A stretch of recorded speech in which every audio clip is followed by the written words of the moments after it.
Hey, how's everybody doing?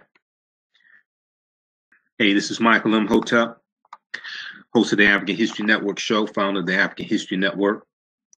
Today is Monday, March 12th, 2018. And I wanted to come on and talk about a topic and a story that I saw earlier today. And I was trying to broadcast about 10, 15 minutes ago. Technical difficulties, but we're on now. Okay. All right. So everybody share this broadcast on your own Facebook page. Invite your friends to tune in as well. Well, Panther broke $1 billion worldwide this past weekend, the weekend of March 11th, March 10th, 11th, 9th, 10th, and 11th, right? 2018. And it premiered in China on this past Friday, March 9th. Okay. Opening day almost $20 million in China. And it did about $63 million this past weekend in China. Okay.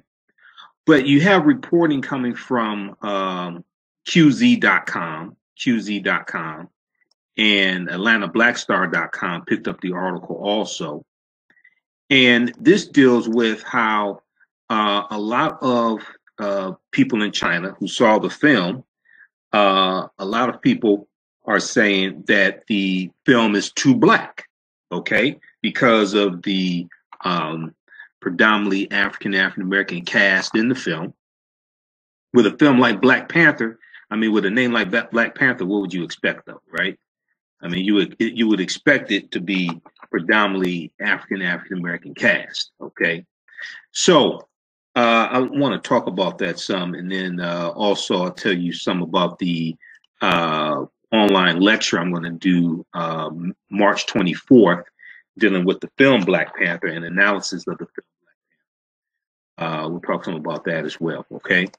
All right, so I know some of you have seen the movie so far, and I've seen it twice. I'll probably go back and see it another 2 times before I do my lecture on it.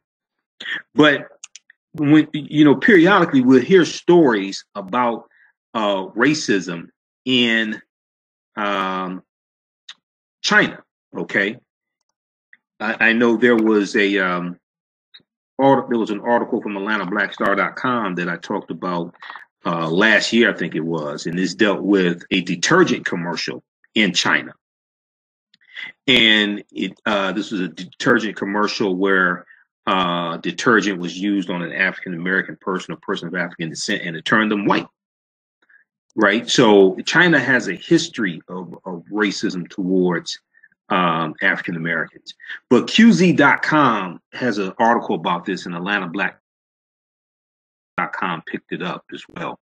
A torture for the eyes, a torture for the eyes. Chinese moviegoers think Black Panther is just too black. Okay, so the film did $63 million opening weekend in China. $63 million opening weekend in China. And that helped push it to $1 billion worldwide. Okay, and while the film filled seats in China, it didn't exactly bring in rave reviews from Chinese audiences. Okay, in fact, online reviews hint at subtle racism and discomfort with the all or predominantly African-American cast. All right. So you have the equivalent to IMDb, International Movie Database. China has like their own version of this. Okay. And it's called Douban, D-O-U-B-A-N. I may not be pronouncing it correctly, but Douban, D-O-U-B-A-N. Okay. And the Black Panther film on that platform got a 6.8 rating out of 10. 6.8 out of 10. Almost half of science fiction and action movies rated by Douban users have a better score. Outside of China, Black Panther is on track to become the highest rated superhero movie, according to Rotten Tomatoes, which gave it a 97% review, 97% out of 100. So Black Panther is on pace to become the highest rated superhero movie. Okay, and it will probably be the biggest money maker as well as far as superhero movies go. Also, now some moviegoers dislike Black Panther because they felt Marvel was trying too hard to be politically correct. While many reviewers on Douban, which is the Chinese platform similar to International Movie Database, while many reviewers on Douban stopped short of leaving overtly racist comments about the film, many discussed their discomfort of being surrounded by so much blackness.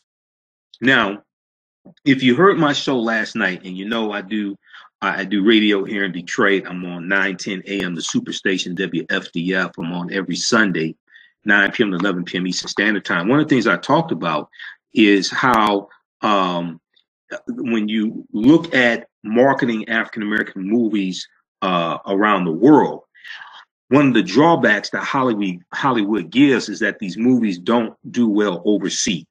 Okay, they'll often say, well, we need more white characters in it. We need a white star. We need a white powerhouse. We need a Tom Cruise or a Brad Pitt or somebody like this in the film.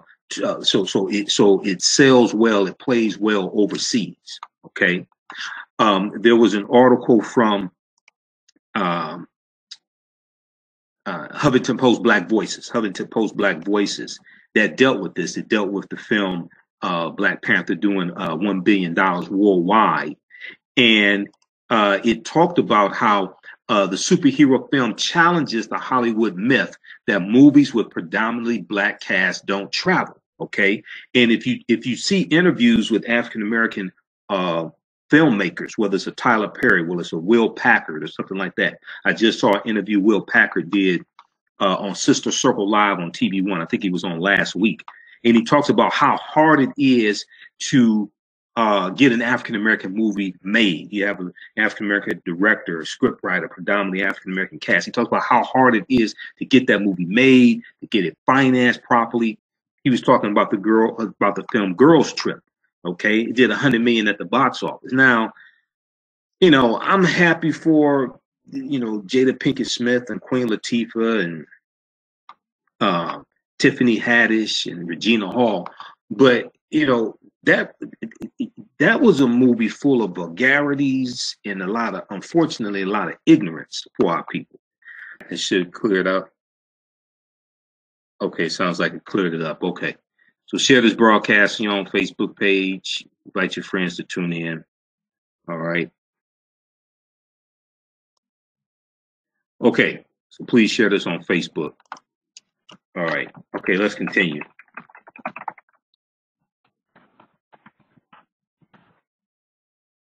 All right. So you had the article from Huffington Post Black Voices, and they interviewed a senior analyst at an entertainment research firm called Exhibitor Relations. His name is Jeff Bach. Okay. And Jeff Bach, behind the success of the film Black Panther, he said that the international success of Black Panther has challenged the myth that films with predominantly black casts don't sell, and it helps unravel unwritten Hollywood rules. Okay. He went on to say, I think about it like a wall crumbling. In terms of Black Panther, no studio can say again, oh, black movies don't travel overseas, interest will be minimal. Black movies don't travel overseas, interest will be minimal. Okay. So if we look at the response from the Chinese movie audience, okay, and China has a long history of discrimination and racism towards African Americans and people of African descent. I'm not saying all Chinese are like this, but if you pay attention to the media, if you read like AtlantaBlackStar.com, you'll see stories about this. Okay.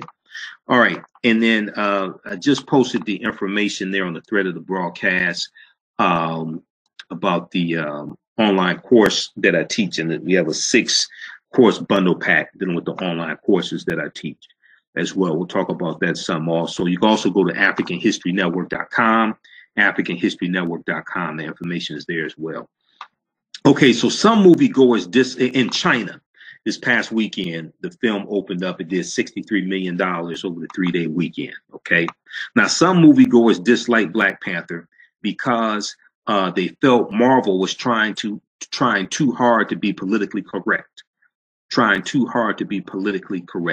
While many reviewers on the Chinese version of IMDb, which is called Douban, Douban, stopped short of leaving overtly racist comments about the film, many discussed their discomfort of being surrounded by so much blackness. Okay.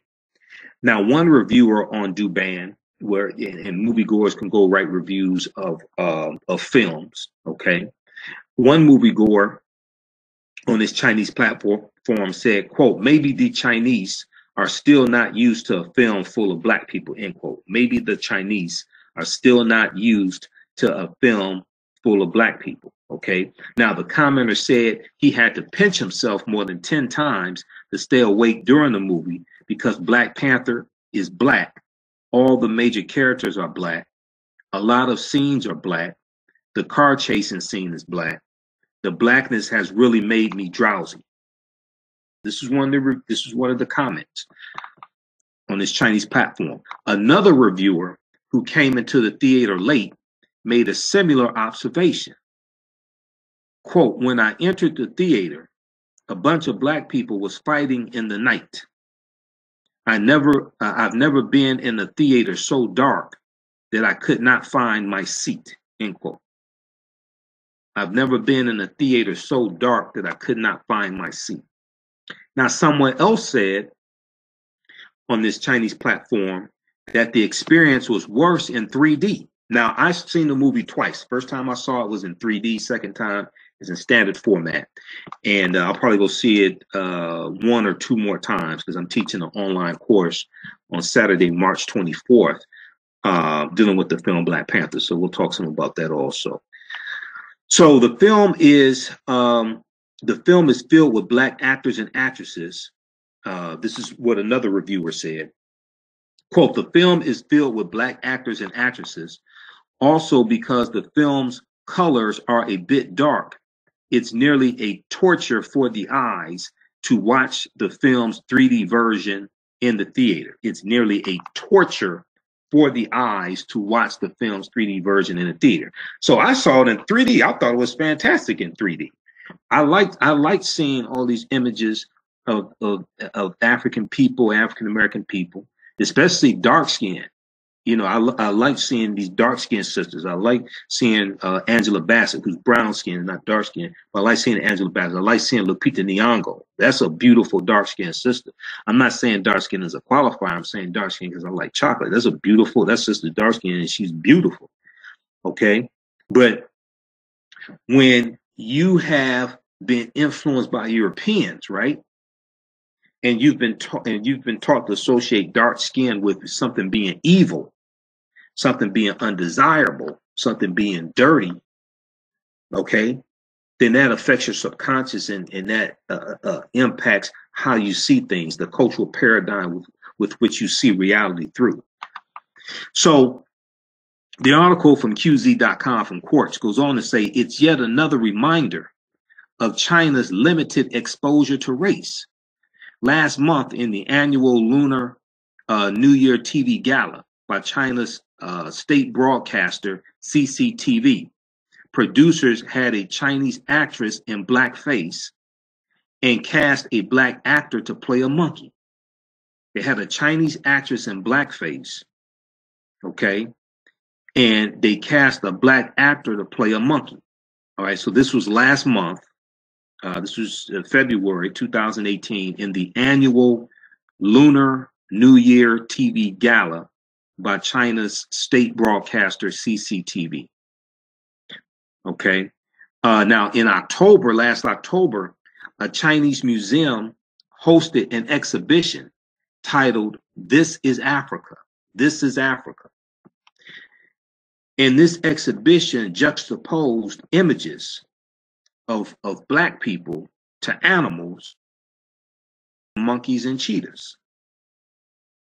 Now, China has made a significant and influential foray into Africa over the past couple of decades, with a huge presence from major Chinese government-backed enterprises and thousands of private Chinese entrepreneurs and workers moving to various countries to seek their fortune.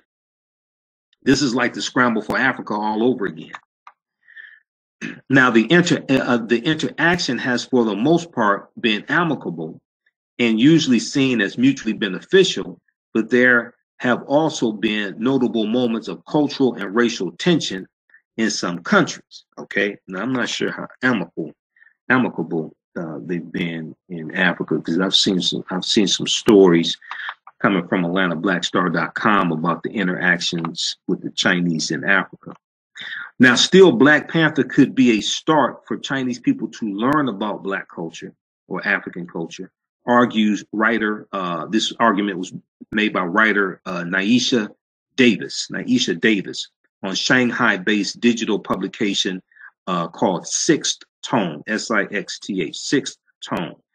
She said, quote, exposure to pop culture that encompasses diverse representations of Black people can exert a powerful influence on how individuals conceive of them, end quote. Exposure to pop culture that encompasses diverse representations of Black people can exert a powerful influence on how individuals conceive of them, okay, or how they perceive them, how they relate to them, etc. All right, so you had this article from QZ.com called "A Torture for the Eyes: Chinese Moviegoers Think Black Panther is Too Black." Then you had the article also from AtlantaBlackStar.com. They picked up the article also. They had one entitled "Chinese Fans Say Black Panther is Too Black." Chinese fans say Black Panther is too black. Now, there was an article also from AtlantaBlackStar.com, and some outlets had, I remember the Root.com had an article about this. This was in 2016, okay? May of 2016. There was a detergent company in China,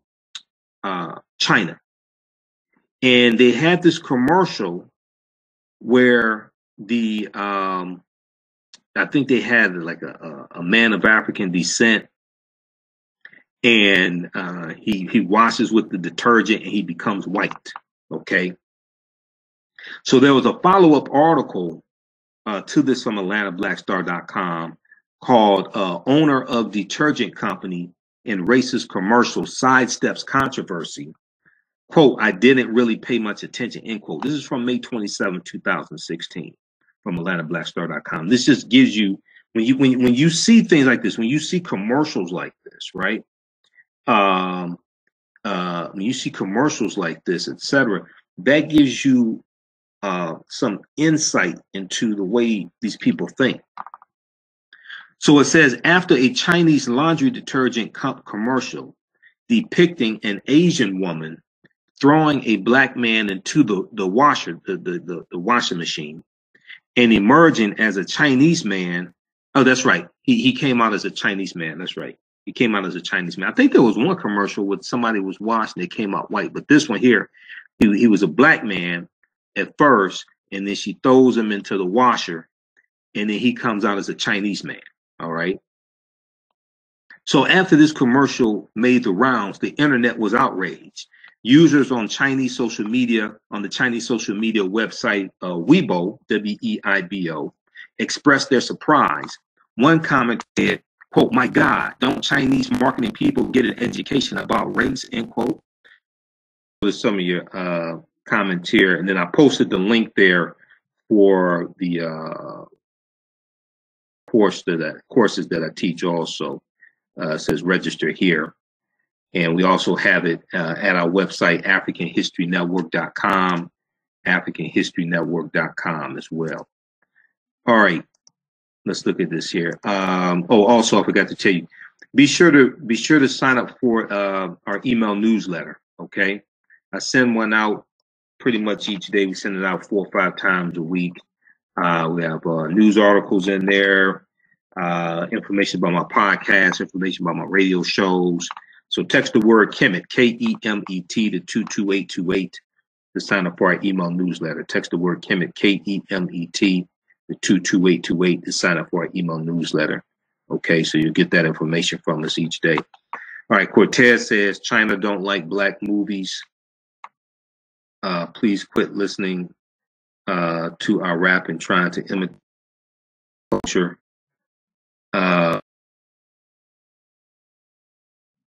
Let's see. Let's look at some of your comments.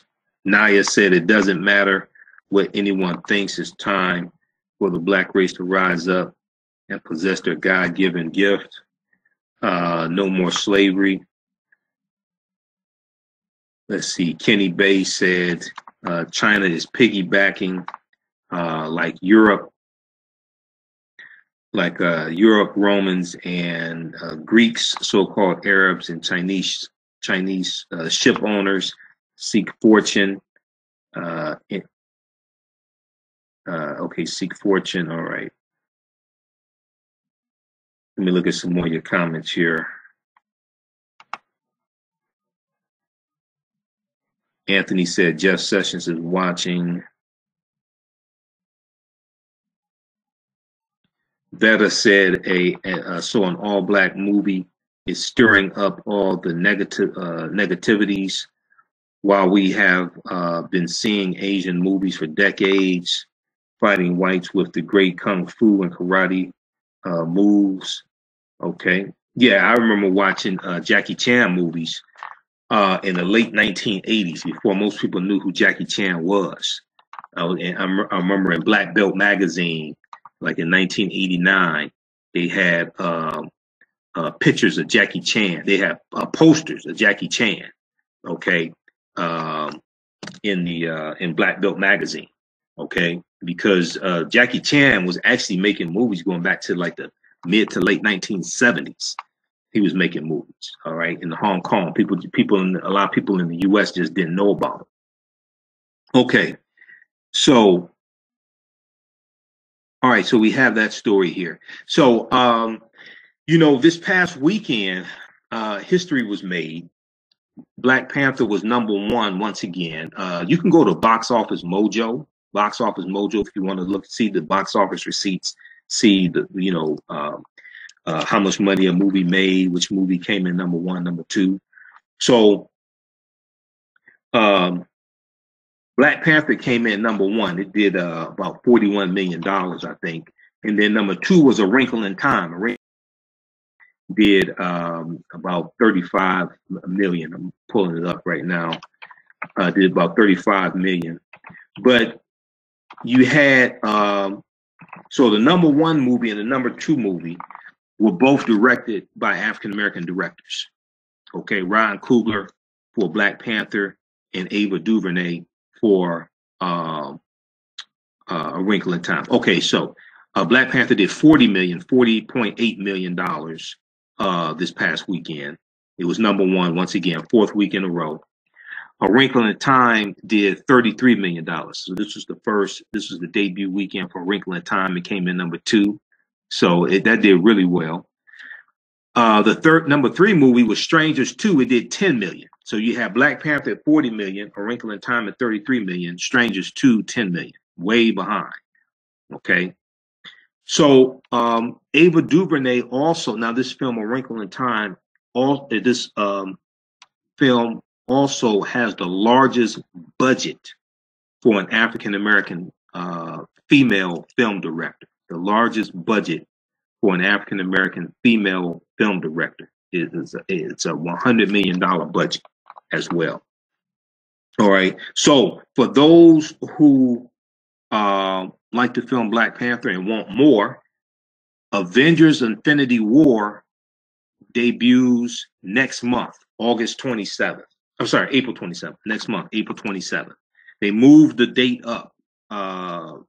Disney and Marvel moved the opening date for Avengers Infinity War from May 4th. They moved it to April 27th. And this film largely takes place in Wakanda, and the Black Panthers in the film, Ramonda, a lot of the characters for the Black Panther movie are going to be in Avengers Infinity War also. Okay.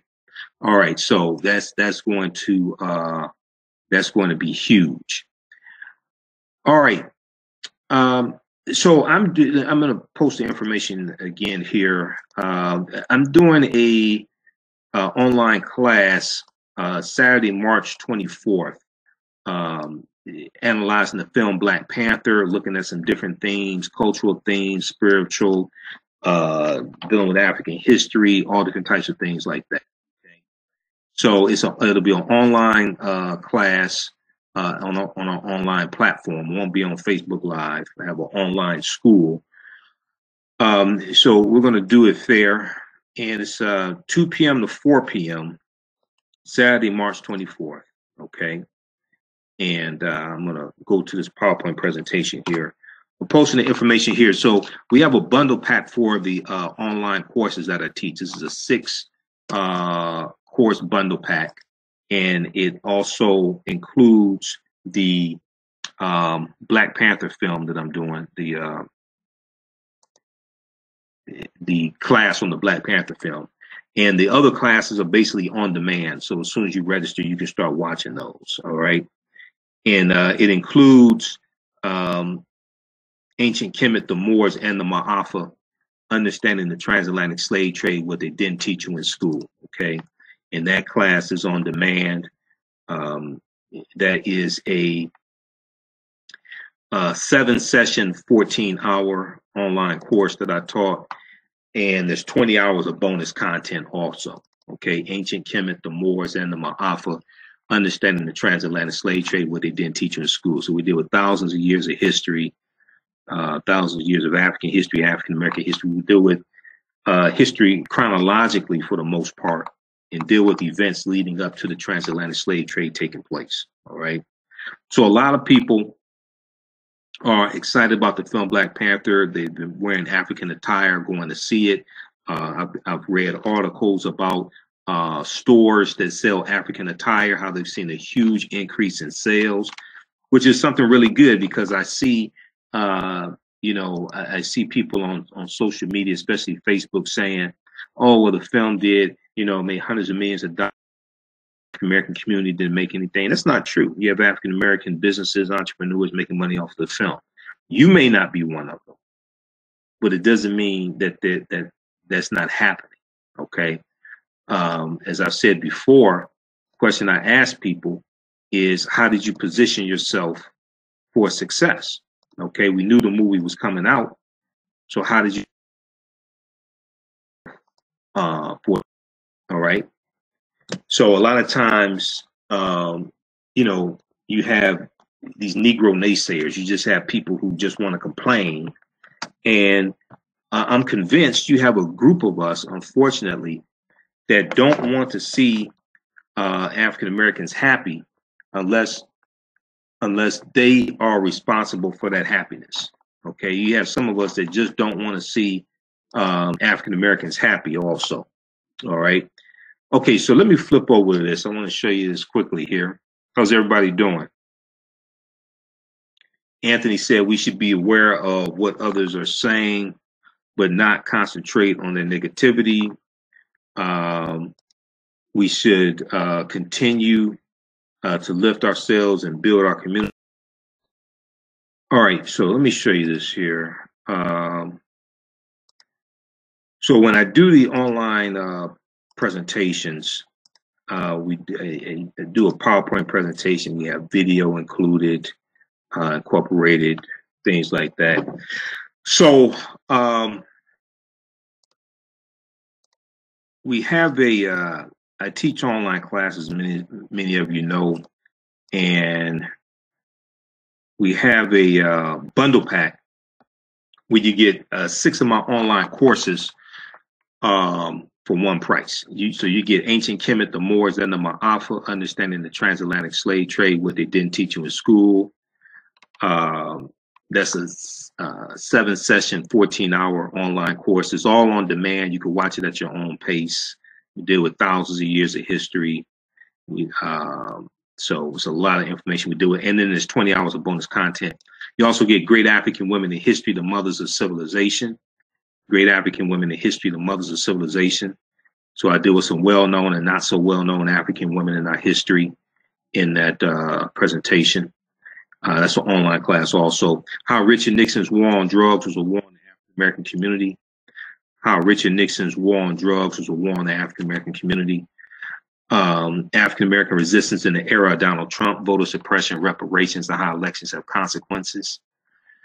And then you will automatically be registered for the Black Panther online class I'm doing Saturday, March 24th, 2 p.m. to 4 p.m. That's in the bundle pack. And then also Empire Strikes Black, the propaganda of the media. Okay, so you can go to AfricanHistoryNetwork.com and register for the sign up for the bundle pack there. As soon as you register, you can start watching, or you can click on the link. We have the link here on the thread of the broadcast and on the description here on Facebook. You can click there also. Okay, so I'll post it again here. I'll post it again. All right, and then what I'm going to do on Saturday, March 24th is I'm going to do an analysis of the film Black Panther. All right, I've seen the film twice. I've read about 90 articles dealing with the film. I'm researching the history of the Black Panther comic book, because to really understand the film, you have to understand the comic book. If you don't understand the comic book, you won't be able to understand the film. Okay, that's very important, because I hear people commenting about the film, and I can tell they haven't researched the Black Panther comic book, because a lot of those characters in the film, they are in the comic book, and there's storylines that are taken from the comic book put into the film. All right. So we'll deal with the cultural relevancy of this. We'll deal with the cultural influence in the film, everything from the Isikosa language that's spoken. That's the language that T'Chaka, the father, is speaking to Chadwick Boseman's character, T'Challa, the Black Panther. That's an actual language that's spoken in South Africa. John Kanai, who plays T'Challa's father, is South African. And he convinced Ryan Coogler to incorporate this real African language into the film. The word Wakanda is not a made-up word. That's in Native American languages. That's in the Sioux Native American language, the Sioux Indians. That's in the Omaha Ponca language as well. Okay, it means possesses secret powers. Possesses secret powers. That's not a made-up word. Okay. So, and then also the word Wakanda is in the Bantu language as well, spoken in like South Africa and in the Congo. It's related to the word Rwanda, Buganda, and Uganda. Now, I'm still trying to find out the definition of the word, but that's an African word as well. We know that, as I said, it's a Native American word. We know in Wisconsin, there is a Wakanda water park in Wisconsin. The state of Wisconsin, there is a Wakanda water park. There's schools named Wakanda as well. There's one in Nebraska. Okay. So there's some deep history dealing with this film, deep cultural relevance as well. There's Afrofuturism that we see. We see a mixture of African culture and technology. We see this Afrofuturism. So there are a lot of there's a lot going on in this film. Okay, and you have some African American teachers who are using the film also to teach African history as well. Okay, I talk about Tess Razor out of Chicago, who's put together a curriculum for her 6th grade children that teaches African history and builds upon themes in the film Black Panther. So you have a lot of African Americans who they're excited about the film. They're going to the film. They're wearing African garb. There's an article from BlackEnterprise.com from February 28th about this sister who owns 3 businesses in the New York area. Her businesses are booming. She sells African clothing, African garb, things like this. Her business is through the roof because of this film. Okay, so this right here, let me show you this quickly here. How's everybody doing? We'll come to some more of your comments. So one of the things we deal with in the online course, Ancient Kemet, the Moors, and the Ma'afa, understanding the transatlantic slave trade, what they didn't teach you in school, is we deal with the African presence in this country going back at least 51,700 years ago, okay? And this is Dr. David Imhotep. He wrote the book, The First Americans Were Africans, Documented Evidence. The First Americans Were Africans, Documented Evidence. This deals with the African presence in this country going back at least 51,700 years ago, okay? And it's important to understand this because our history did not start in slavery, even in this country.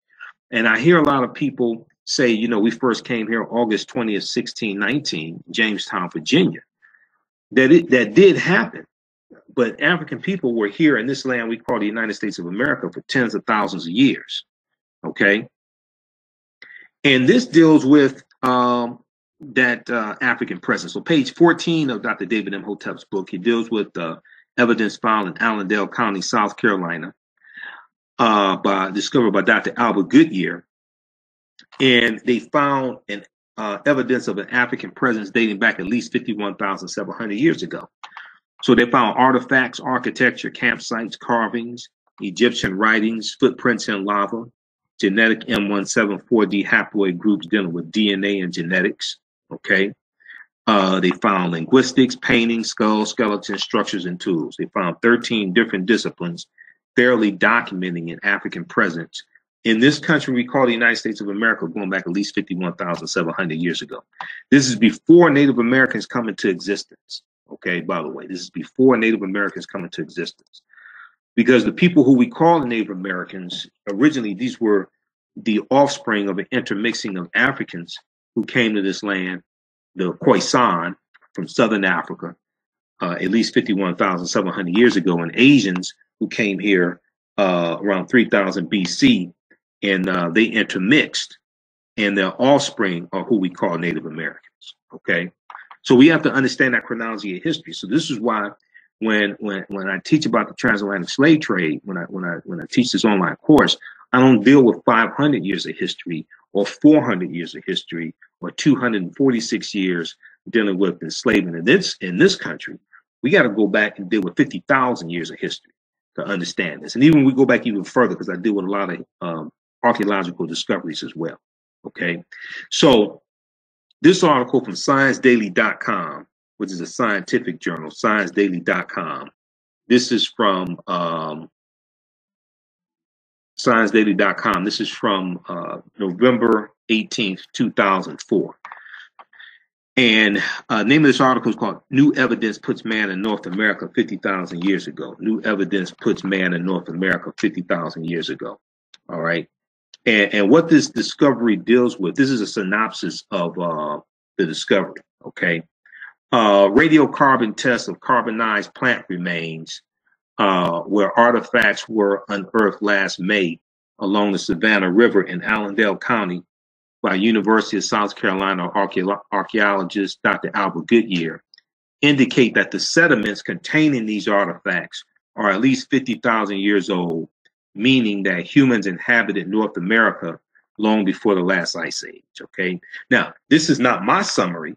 This is the summary of the article, okay? So you have people who know the African presence here went back tens of thousands of years ago, and they know about the pyramid mounds that were built up and down the Mississippi River, the mound builders. These were African people. These were the short statured people, the Khoisan or the Twa, okay? These were our ancestors. So you have people who know this information, but it's being suppressed. All right. So we deal with archaeological discovery. So this was the lost city of Egypt called Tanis Heraklion. Tanis Heraklion. So there were articles about this all, you know, in 2013. This is from news.yahoo.com. This is not infowars.com or The Onion or something like that. This is from Yahoo News. Sunken Egyptian city reveals 1,200-year-old secrets. This city was swallowed into the sea 1,200 years ago. This is the lost city of Egypt called Tanis Heraklion. Okay, and what they found what they found 150 feet beneath the surface of Egypt's Bay of Abukir, they found 64 ships buried down there, or that sunk down there. 64 ships, 16-foot tall statues, 700 anchors, countless gold coins, and smaller artifacts. Right? This is documented. You can go research this right now. Here's some of the statues they found. I have actual video of them underwater showing you all this stuff that they found down there. This is a 16-foot tall statue of Set or Isis. Okay, this is probably from a statue of Set. We see the horns of Het Heru or Hathor and the sun disk. This is all straight out of ancient Egypt, ancient Kemet. Okay, so we have to deal with things chronologically and deal with thousands of years of history. This is one of our great Grandmaster Scholar Warriors, Dr. John Henry Clark, who taught us all history is a current event. Everything that's ever happened continues to happen in some shape, form, or fashion. Okay. This is Dr. Wade Nobles, one of our great African-centered psychologists, who taught us that power is the ability to define and shape reality and to have other people accept your definition of reality as if it were their own. Okay. So of course, we deal with the 800-year occupation of Europe by the Africans known as the Moors. You have to deal with that. We deal with some of the origins of Freemasonry and what the term Mason, what that means. We deal with the African influence on Christianity. Why Christmas is celebrated on December 25th? Because we got to move chronologically, right? And we have to do with the 800-year occupation of Europe by the Africans known as the Moors, because this sets everything up and deals with Christopher Columbus, okay, setting out on his 4 voyages. Okay, this is what I wanted to show you. So here's some of the things we deal with. We deal with what was the transatlantic slave trade? What were some of the events that led up to the transatlantic slave trade starting?